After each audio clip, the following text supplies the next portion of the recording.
ज़रूर तुम्हें देख के ये अजीब लगा होगा, लेकिन ये ही सच्चाई है। अगर आपको वेट लॉस करना है तो इस तरीके से ही कर पाएंगे। आपको बाइट को जितना भी चबा सकें उतना चबाएं और हरी सब्ज़ी ज़्यादा खाएं, क्योंकि हरी सब्ज़ी के अंदर आपको पानी की मात्रा ज़्यादा मिलेगी। अगर हम पानी का इंटेक वैसे कम करते हैं तो साथ में हरी सब्ज़ी से उसकी पूर्ति हो जाती है। और दूसरी चीज़ ये फाइबर रिच होती है, जिससे कि आपका गट हेल्थ अच्छा होता है। तो आज मैं बनाने जा रही हूँ ये टिंडे। हर कोई इसको देख के मुंह बना जाता है और खाने का तो कोई नाम ही नहीं ले सकता, लेकिन इसे मैं ज़्यादा से ज़्यादा हेल्दी और टेस्टी बनाने की कोशिश कर रही हूँ, जिससे कि पूरी फैमिली खुश होकर खाए। और खुशी से खाने वाली चीज़ और भी ज़्यादा हेल्दी हो जाती है।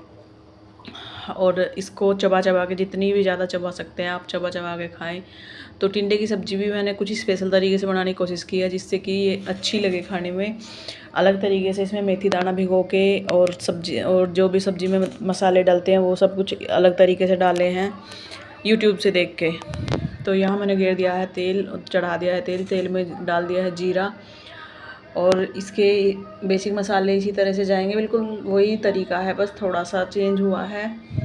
और अगर आपको वेट लॉस करना है तो मेरी वीडियोस को देखते रहें, डेली के डेली व्लॉग्स लाती रहूँगी।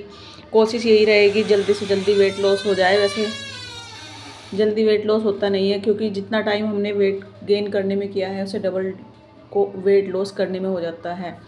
ये हमारा मिथ है कि हम जल्दी से जल्दी वेट लॉस कर ले। अगर हम जल्दी वेट लॉस करने की कोशिश करते हैं तो कहीं ना कहीं हम मार खा जाते हैं, मतलब हमें कुछ ना कुछ बॉडी में नुकसान हो जाता है। वो जो नुकसान होता है बहुत ही ज़्यादा हार्मफुल होता है, कुछ ना कुछ तो हमें देखने को मिलता ही है नुकसान।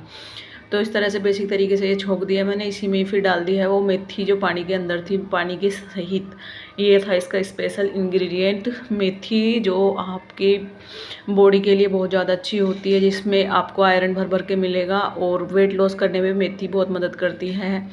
तो इसी के साथ मैंने डाल दिए हैं ये हमारे जो सब्ज़ी है वो कट करी हुई सब्ज़ी, टिंडे की सब्ज़ी। और इसी के साथ में बेसिक मसाले चले जाएंगे। और इसके साथ जो खाएंगे हम रोटी, सिंपल रोटी खाएंगे। और घी, कभी भी रोटी घी लगा के नहीं खानी, ये स्पेशल ध्यान रखना है। घी आप छोड़ना मत, घी ज़रूर खाना, लेकिन वो सब्जी में डाल के खा सकते हैं आप, अदर वे में खा सकते हैं, लेकिन कभी रोटी पे चिपड़ के नहीं खाना और घी को पका के नहीं खाना। जितने उसके गुण होते हैं कच्चे घी में ही होते हैं, और बाकी अगर हम उसको पका लेते हैं या रोटी पे लगा लेते हैं तो फिर उसके गुण ख़त्म हो जाते हैं। दूसरी चीज़, खाना खाने के बाद में वज्रासन में ज़रूर बैठें। वज्रासन मतलब आप घुटनों के बल बैठ सकते हैं, और अगर किसी के घुटनों में प्रॉब्लम है तो वज्रासन में ना बैठ के ज़्यादा से ज़्यादा चलने की कोशिश करें, एक्टिव रहें। और हमेशा शाम का खाना खाएं जल्दी, और उसके खाने के बाद लगभग आधा से पौना घंटा घूमना ज़रूरी है। और मैंने ये रूटीन बहुत फॉलो किया है, मैं अपना एक्सपीरियंस बता रही हूँ। इससे बहुत ज़्यादा जल्दी वेट लॉस होता है, आपकी बॉडी फिट रहती है। जितना भी आप घूमेंगे फिरेंगे एक्टिव रहेंगे, आप उतने फिट रहेंगे। इतना बड़ा बाइट बनाना है आपको, इतने बड़े बाइट को आपको चबाना है जब तक इसका पानी ना बन जाए। और अगर आपको ऐसा कुछ इशू है तो आप इसमें टाइमर लगा लें फ़ोन वगैरह में, उससे भी चबा सकते हैं। जैसे कि मैं चबा रही हूँ, मैंने टाइमर लगाया है 1 मिनट का। वैसे तो मुझे अंदाज़ा होता है, लेकिन आपको दिखाने के लिए ये 1 मिनट तक मैं एक ही बाइट को चबाऊँगी, और इतनी छोटी बाइट को चबाऊँगी। अब देखिए, हमारा डाइजेशन केवल पेट से नहीं, हमारे मुँह से भी स्टार्ट हो जाता है, अगर हम उसे प्रॉपर तरीके से चबा चबा के खाते हैं तो जल्दी से जल्दी डाइजेस्ट हो जाता है खाना, और वो पेट में जाके चर्बी नहीं बनती उसकी, वो हमें पचाने में आसान हो जाता है। आपको वीडियो अच्छी लगी हो तो प्लीज़ कमेंट करना।